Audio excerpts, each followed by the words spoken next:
Hi అండి, అందరూ ఎలా ఉన్నారు? జున్ను చేశానండి. ఒకసారి చూద్దాము.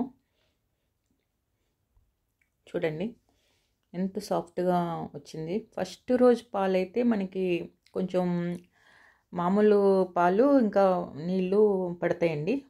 అదే సెకండ్ రోజు అయితే అన్నీ ఎక్కువ పట్టు. సరే అండి, ప్రాసెస్లోకి వెళ్దాం. నేను అంటే మనకి పాలుని బట్టి మనం సుమారుగా తీసుకోవచ్చండి. నేనైతే ఒక 2 కప్స్ బెల్లం పొడి తీసుకున్నా. తర్వాత ఒక 4-5 స్పూన్లు పంచదార వేస్తున్నానండి. అంటే కొంచెం మరీ బెల్లం కాకుండా అట్లా ఒక్కసారి కరగబెట్టుకోవాలండి. కొద్ది చిన్న గ్లాస్ నీళ్ళు పోసుకొని సుమారుగా పొయ్యి మీద పెట్టి కరగబెట్టుకోవాలి. అంతే, ఏం పాకాలు గీకాలు ఏమొద్దు, ఊరికే కరిగితే చాలు బెల్లము. ఇదిగో చెప్పాను కదండి.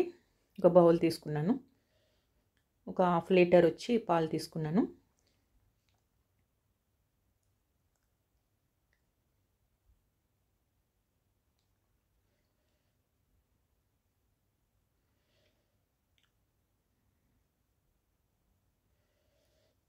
దానికి వచ్చేసి నేను ఒక 1/2 లీటరు నార్మల్ పాలు తీసుకుంటున్నానండి.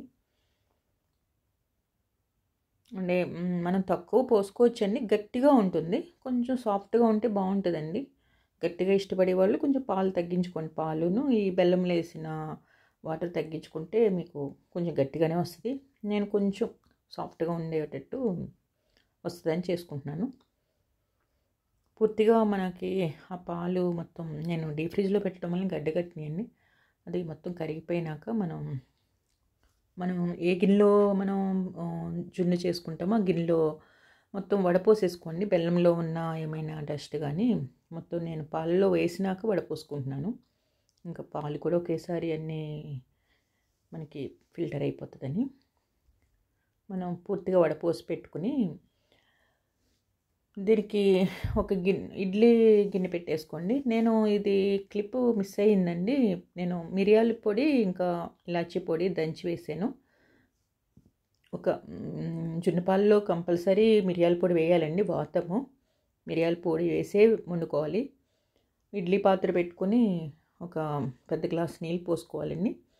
పోసుకొని మనం పాలు వేసుకున్న గిన్నె ఉంది కదండి, ఆ గిన్నె పెట్టేసేయాలి.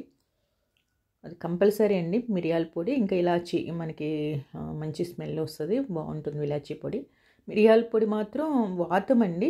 జున్ను పాలు అంటేనే అన్ని నెలలు ఉండి వస్తుంది కదండి వాతము. అందువలన కంపల్సరీ మిరియాల పొడి వేసుకోవాలి. టేస్ట్ కూడా బాగుంటుంది. పెట్టేసుకొని మనం మూత పెట్టేసి దానిపైన ఇంకా ఇడ్లీ మూత పెట్టి కూడా పెట్టేసి కొంచెం ఫస్ట్ హై ఫ్లేమ్ ఉంచుకోండి. తర్వాత కొద్దిగా మీడియంలో ఉంచి పెట్టేసి ఒక 10 to 15 minutes ఒకసారి చెక్ చేయండి. చెక్ చేస్తే మనకి ఎలా చెక్ చేయాలి అంటే మనకి ఉడికినట్టు తెలుస్తుంది కదా. కానీ అయితే ఇట్లా చాకు పెట్టినప్పుడు, చాకుకి కానీ స్పూన్ కానీ పెట్టినప్పుడు పాలు అంటుతుందండి. అంటింది అంటే మనకి ఇంకా ఒక 5 minutes ఇంకా అవ్వాలి. మళ్ళీ మనం మూత పెట్టేసి మళ్ళీ ఒకసారి ఒక 5 minutes మళ్ళీ బాయిల్ చేసుకుని పెట్టుకుంటే స్టవ్ అయిపోతుంది. స్టవ్ ఆఫ్ చేసుకుని మళ్ళీ ఒకసారి చెక్ చేసుకుని చూడండి. చూసారా ఎంత మంచిగా అయ్యింది కదా. ఇదిగో చూడండి, ఇప్పుడు చూడండి మనకి అంటుకోదు. అంటే మనకి జున్ను రెడీ అయిపోయింది. కొంచెం స్టవ్ ఆఫ్ చేసుకుని అలా ఉంచేసేయండి. తర్వాత చల్లారినాక తినండి, చాలా బాగుంటుంది. వీడియో నచ్చితే లైక్ అండి.